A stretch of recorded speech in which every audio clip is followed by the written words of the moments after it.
Parcel আসছে। তো parcel যে নিয়ে আসছে সে এতগুলো কল দিছে, এই কলে ঘুম থেকে উঠে গেছে। ঠিক আছে, এখন যাইতেছি মসজিদের সামনে পার্সেল রিসিভ করার জন্য। তো দেখি পার্সেলের অবস্থা কেমন, কারণ আমি যে প্রোডাক্টটা অর্ডার দিছি আমি রিভিউ ভালো দেখছিলাম। যদি রিভিউ ভালো না হইতো আমি অন্তত অর্ডার করতাম না। কিন্তু এর 2-3 দিন পর থেকে, মানে আজকে 7 দিন 8 দিন হয়ে গেছে পার্সেল আসে নাই। তো 2-3 দিন পর থেকে আজকে মানে রিভিউ দেখা শুরু করছি, যে রিভিউ সব বাজে। তো এই জন্য বলছি যে আগে দেখবো তারপর কি করা যায়। যাইতেছি মসজিদের সামনে,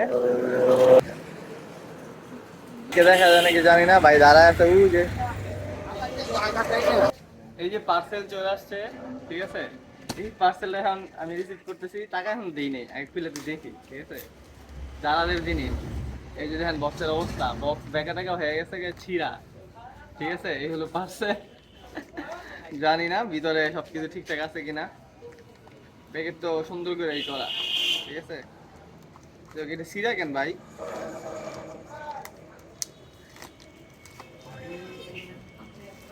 আমি যদি দেখবো আমার জিনিসপত্র গুলো আছে নাকি, চলা না চলার পরে নাকি।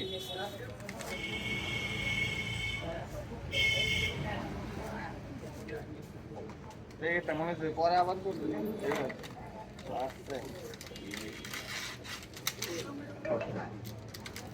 চার্জার তো নাই, কেবল থাকবো, শুধু কেবল কেবল তো নাই।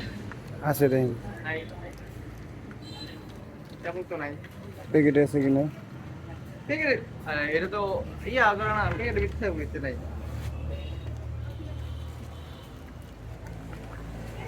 এই নাই তো ভাই, আচ্ছা দেন ওপেন হয় কিনা। এই যে না আর নাই তো, এই যে পুরোটা পুরো নাই তো। আচ্ছা ভিডিও কাটিয়ে দিলাম। হ্যাঁ ভিডিও রাখেন না। আর আরো কোনো জায়গায় কেবল থাকে? আমি বলতে পারি না সঠিক যে এটার সাথে কেবল থাকে কিনা, তবে যেগুলো বক্স যেগুলো ওটাতে কেবল থাকার কথা, এটাতেও থাকার কথা। আমি দেখাই, আমি একটা ফুটেজ আছে, হ্যাঁ আমি যে জায়গাতে অর্ডার করছি এই জায়গাতে আপনাকে দেখাই। ঠিক আছে, কেবল নাই যেটা দেখলেন, কেবল অবশ্যই কেবল থাকবে, অবশ্যই। ভাই চলে গেছে, কিন্তু আমাকে এটা দিয়ে গেছে। দেখলাম সাউন্ড কোয়ালিটি মোটামুটি ভালো, সেই জন্য মূলত রাখা। এখন কথা হলো এটার সাথে কেবল নাই আর অনেক কিছু নাই। ঠিক আছে, ওই জিনিসটা বাসায় যা আগে চেক দিতে হবে, কারণ আমি যখন এটা ওপেন করছি অন করছি তখন দেখছি 70% চার্জ। ঠিক আছে, 70% চার্জ। তো এখন বাসায় গিয়ে দেখি 10 মিনিট 15 মিনিট চার্জ দিয়ে, সর্বোচ্চ 10 মিনিট দিয়ে দিব, কারণ 70% থেকে যদি 10%ও বাড়ে এটা অনেক হবে। ঠিক আছে, তো এটা দেখার পরে বুঝা যাবো যে কনফার্ম এটা আবার লাগবে কি লাগবে না। কারণ ভাইয়া বলছে যে যদি রিটার্ন করে দেই আমি, তাহলে এই যে টাকাটা, এই টাকাটা পুরোটা সম্পূর্ণ ব্যাক পাবো।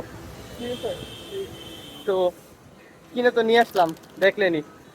এখন আমার গলায় ঝুলানো অবস্থায় আছে, তো এটা আশা করি ভালো হবে।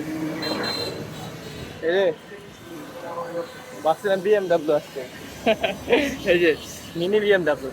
যাই হোক, ধন্যবাদ সবাইকে ভিডিওটা দেখার জন্য। আর যদি এটা খারাপ হয় তাহলে আমি আপনাদেরকে আবার কোনো একটা মেসেজে বলে দেবো যে ভাই এটা খারাপ ছিল। আনবক্সিং থেকে সবকিছু আপনাদের দেখাইলাম, শুধুমাত্র কানেক্ট করাটা বাদে, কারণ কানেক্ট এখন আমার হেডফোনটা হয়ে আছে। তো সবাই ভালো থাকেন, সুস্থ থাকেন, বাসায় চলে আসছি। আসসালামু আলাইকুম।